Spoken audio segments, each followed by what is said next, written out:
Tita, for her part, was trying to shout to Pedro to wait for her, to take her away with him, far away, where they'd be allowed to love each other, where there were no rules to keep them apart, where there was no mama, but not a single word came out of her mouth.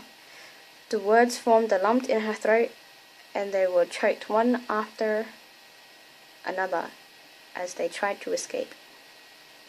She felt so lost and lonely. One last chili and walnut sauce left on the platter after a fancy dinner couldn't feel any worse than she did.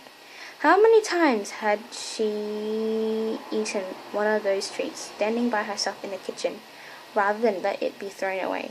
But nobody eats the last chili on the plate. It's usually because none of them wants to look like a glutton.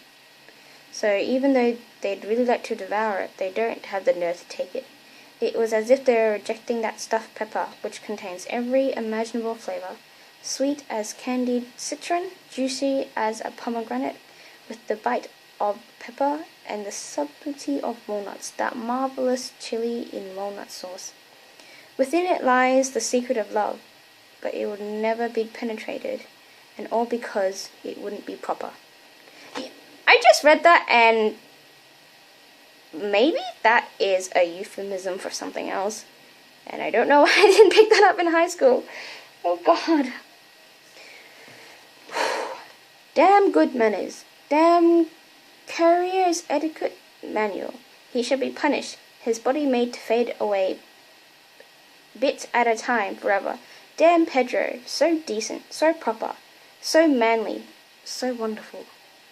Had Tita known how soon she would taste physical love, she wouldn't have felt quite so hopeless.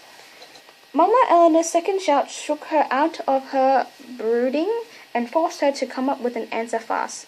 She didn't know what to tell Mama first, if she should tell her that the far end of the patio was on fire, or that Gertrude had run off with one of the villa's men, on horseback, naked. She settled on a version in which the federal troops, which Tita hated, had swooped down on the ranch, set fire to the bathroom, and kidnapped Gertrudis. Mama Eleanor swallowed the whole thing. She was so sad it made her sick. But what nearly killed her was when she got the story from Father Ignacio, the parish priest, and who knew how he found out about it, that the next week Gertrudis was working in the brothel on the border. Mama Eleanor burned Gertrudis' birth certificate and all of her pictures and said she didn't want to hear her name mentioned ever again. Neither the fire nor the passage of time has been able to eliminate the strong smell of roses that lingers at the spot where the shower stood, which is now a parking lot for an apartment building. Nor could they efface the images that lingered in Pedro and Tita's minds, marking them forever. Ever after, quail in rose sauce became a silent reminder of this fascinating experience. Each year, Tita prepared it in tribute to her sister's liberation, and she always took special care in arranging the garnish. The quail are placed on a platter. The sauce is poured over them, and they are garnished with a single perfect rose in the center, and the rose petals scattered around the outside. Or the quail... I can't speak. Or the quail can be served individually, on separate plates instead of a platter. That's how Tita liked to do it, because there was no chance of the garnish sliding off center when it was served, and that's what she specified in the cookbook she started writing.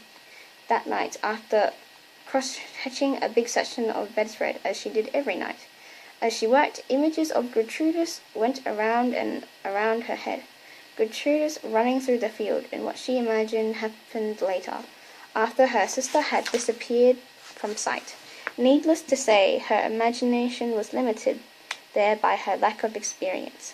She wondered if Gertrudis had any clothes on now, or if she was still naked.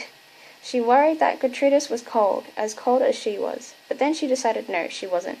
Most likely she was near a fire, in the arms of a man that would surely warm her.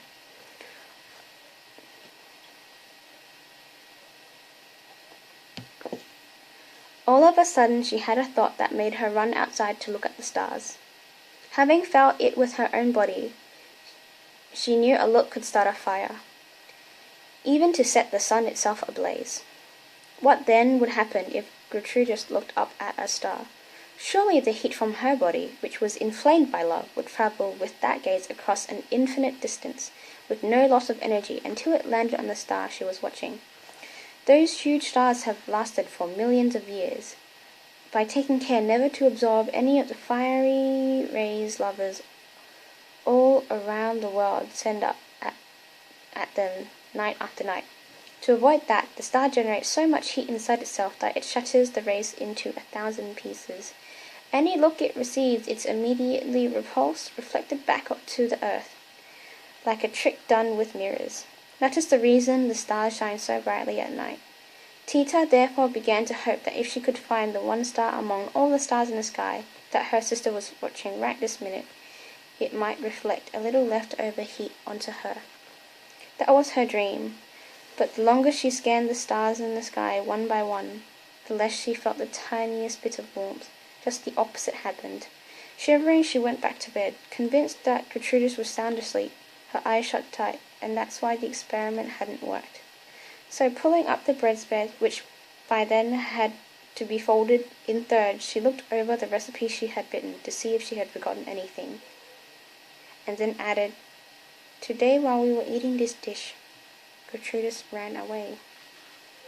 To be continued. Next month's recipe: turkey mole with almonds and sesame seeds. Have I never noticed the sesame seeds?